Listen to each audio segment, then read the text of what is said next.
ડભોઈ સતરગામ પટેલવાડી ખાતે કૃષિ સેમિનારનું આયોજન કરાયું। ડભોઈ સતરગામ પટેલવાડી ખાતે મા ધરતી તારું તુજને અર્પણ સૂત્ર સાથે માઇલસ્ટોન ગ્રીન વડોદરાના સહયોગથી કૃષિ સેમિનારનું આયોજન કરવામાં આવ્યું। આ પ્રસંગે મોટી સંખ્યામાં ખેડૂતો ઉપસ્થિત રહ્યા હતા અને પ્રાકૃતિક ખેતી અંગેનું માર્ગદર્શન મેળવ્યું હતું।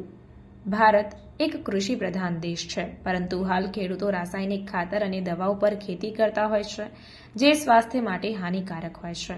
તેવામાં ભારત સરકાર પણ પ્રાકૃતિક ખેતી તરફ ખેડૂતો વળે અને ખેતી કરે તેવો આગ્રહ રાખી રહી હોય ત્યારે ડભોઈ સતરગામ પટેલવાડી ખાતે ખેડૂતોને પ્રાકૃતિક ખેતી તેમજ સંજીવની ધરામૃતના ઉપયોગથી પ્રાકૃતિક ખેતી કરી જમીનનું બંધારણ સુધારવાના હેતુ સાથે કૃષિ સેમિનાર યોજવામાં આવ્યો હતો।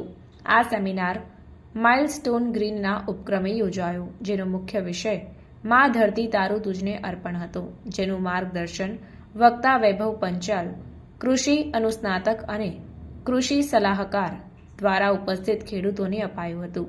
આ પ્રસંગે ડભોઈ પીએસઆઈ કેડી ભરવાડ, નગરપાલિકા પ્રમુખ બિરેન શાહ સહિત ડભોઈ તાલુકાના આસપાસના ખેડૂતો ઉપસ્થિત રહી પ્રાકૃતિક ખેતી વિશે માર્ગદર્શન મેળવ્યું હતું।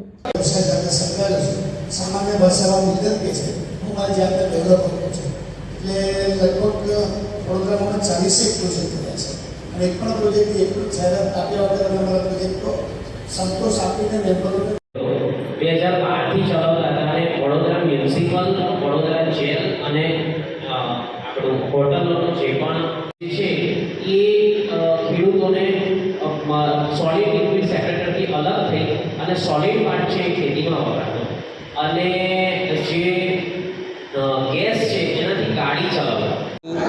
બાયોગેસ પ્લાન્ટ માઇલસ્ટોન વડોદરા થકી આજે એક કાર્યક્રમની અહીંયા રજૂઆત કરવામાં આવી હતી, જે ડભોઈની અંદર આજે આ એક કાર્યક્રમ હતો, જેની અંદર ઓર્ગેનિક ખેતી કરવા માટે, પ્રાકૃતિક ખેતી કરવા માટે ખેડૂતોને જે એક ટ્રેનિંગ પ્રોગ્રામનું આયોજન કર્યું, જેની અંદર ઘણા બધા ખેડૂતોએ બહુ રસ દાખવી અને એની અંદર પોતાનો ઇન્ટરેસ્ટ લીધો।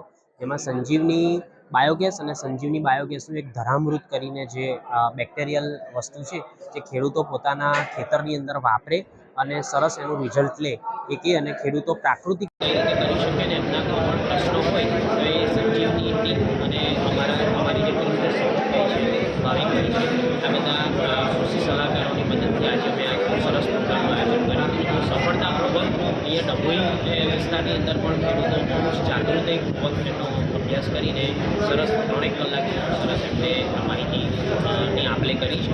એટલે આ એક બહુ સારી અને કહેવાય કે સજીવ ખેતી માટેની એક ખૂબ સારી વાત છે। ધન્યવાદ।